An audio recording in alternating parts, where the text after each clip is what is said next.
샬롬, 우리 주 예수 그리스도께서 주시는 은혜와 평안이 함께하기를 축복하고 또한 기도합니다. 오늘 함께 읽고 묵상할 말씀은 예레미야 7장 29절로부터 8장 3절 말씀까지입니다. 제가 말씀을 읽어봅니다. 너의 머리털을 베어버리고 벗은 산 위에서 통곡할지어다. 여호와께서 그 노하신 바 이 세대를 끊어버리셨음이라. 여호와께서 말씀하시되 유다 자손이 나의 눈앞에 악을 행하여 내 이름으로 일컬음을 받는 집에 그들의 가증한 것을 두어 집을 더럽혔으며 흰놈의 아들 골짜기에 도벳사당을 건축하고 그들의 자녀들을 불에 살랐나니 내가 명령하지 아니하였고 내 마음에 생각하여도 아니한 일이니라. 그러므로 여호와께서 말씀하시느니라.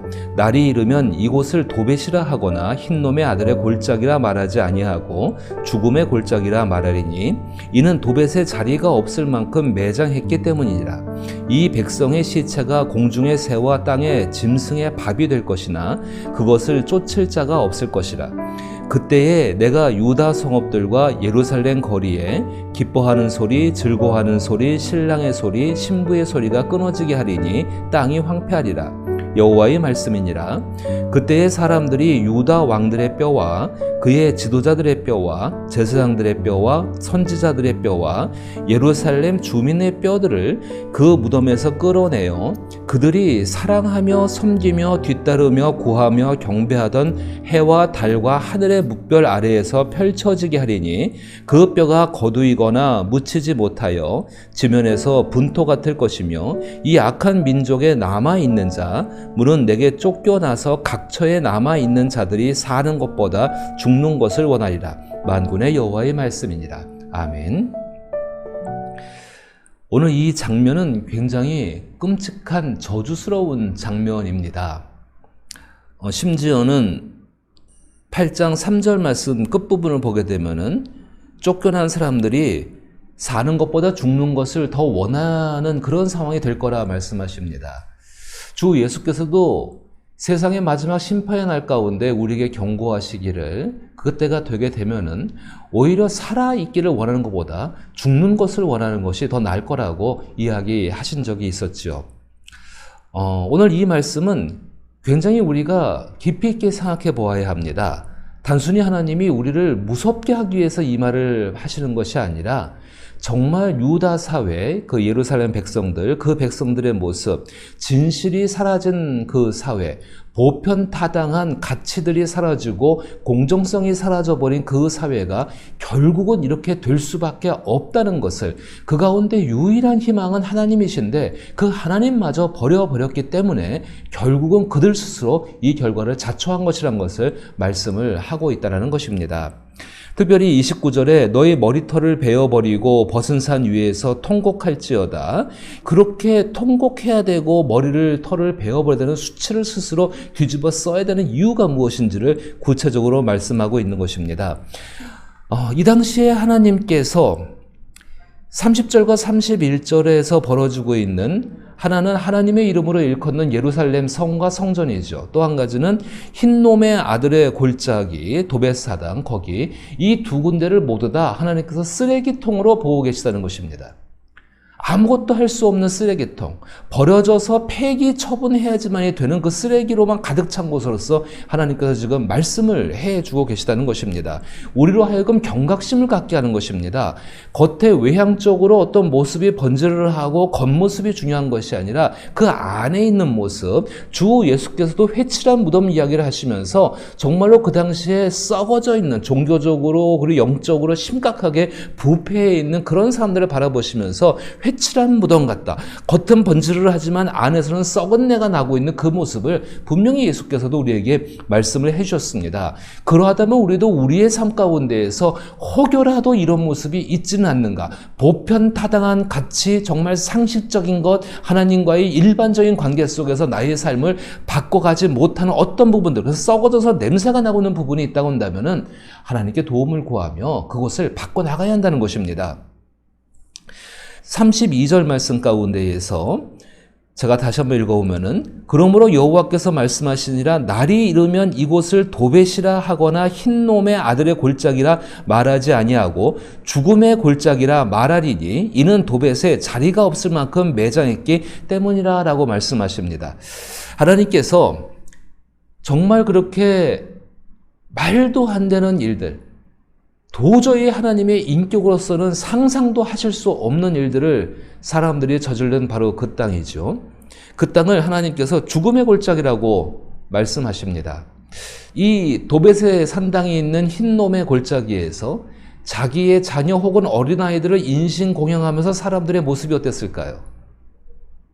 정말 그들은 자기 안에 있는 자기의 고집, 자기의 욕망 그것들을 이루기 위해서 기꺼이 이들은 우상한테 이런 것들을 행하면서 그들은 얼마나 간절히 그 우상한테 바랬을까요?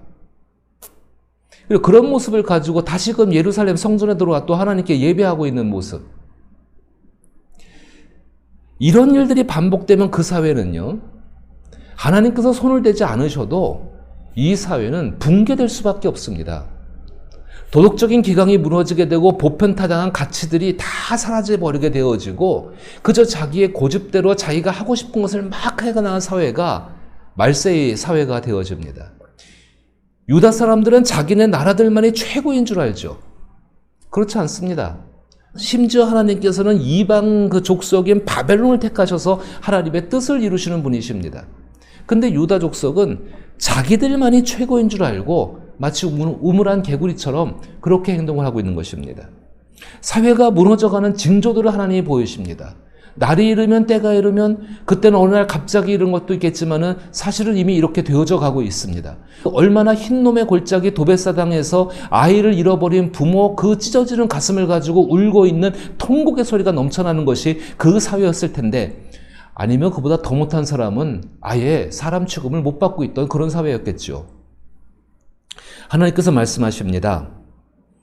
33절과 34절 말씀 보게 되니까 이 백성의 시체가 공중의 새와 땅의 짐승의 밥이 될 것이나 그것을 쫓을 자가 없을 것이라. 전쟁의 참혹한 피해상일 수도 있겠지만은요, 이 이후에 계속해서 벌어지는 그 사회의 붕괴되는 모습을 보여주고 계시는 것입니다. 34절에 그때에 내가 유다 성읍과 예루살렘 거리에 기뻐하는 소리, 즐거워하는 소리, 신랑의 소리, 신부의 소리가 끊어지게 하리니 땅이 황폐하리라. 여호와의 말씀이니라. 그때의 사람들이 유다 왕들의 뼈 와 그들의 지도자들의 뼈와 제사장들의 뼈와 선지자들의 뼈와 예루살렘 주민들의 뼈를 그 무덤에서 끌어내어 그들이 사랑하며 섬기며 뒤따르며 구하며 경배하던 해와 달과 하늘의 무별 아래에서 펼쳐지게 하리니 그 뼈가 거두이거나 묻히지 못하여 지면에서 분토 같을 것이며. 참혹한 전쟁 이후에 학살 이후에 있는 끔찍한 장면들, 또 전쟁이나 침략으로 인하여서 결혼식을 이루지 못하는 그 순간적인 상황만을 말씀하는 것은 아닙니다. 사람의 존엄성이 어디서 드러날까요? 그 존엄성은 죽음을 맞이했을 때입니다. 또 남겨진 자들이 그 죽음을 어떻게 처리하는가에 따라서 사람의 존엄성이 나타나게 되어집니다. 또 한 가지 존엄해지는 장소가 바로 결혼식장이지요. 결혼식을 하는 그때. 적절하지 않은 장례식, 이스라엘 백성들 가운데 특별히 신명기 말씀 가운데 신명기 28장 말씀 가운데에서 정말로 하나님께 버림받은 사람들의 모습이 어떤가 그들의 장례식을 통해서 하나님이 말씀하고 계십니다. 시체를 매장하지 않고 길에 버려졌을 때 버려진 시신들, 시체를 불살라서 완전히 그 흔적 자체 없애버리는 그런 장례들, 열조의 무덤에 들어가지 못하는 것들, 이 하나님과는 구원이 관계없는 것임을 신명기서 가운데 이야기를 해주고 있습니다.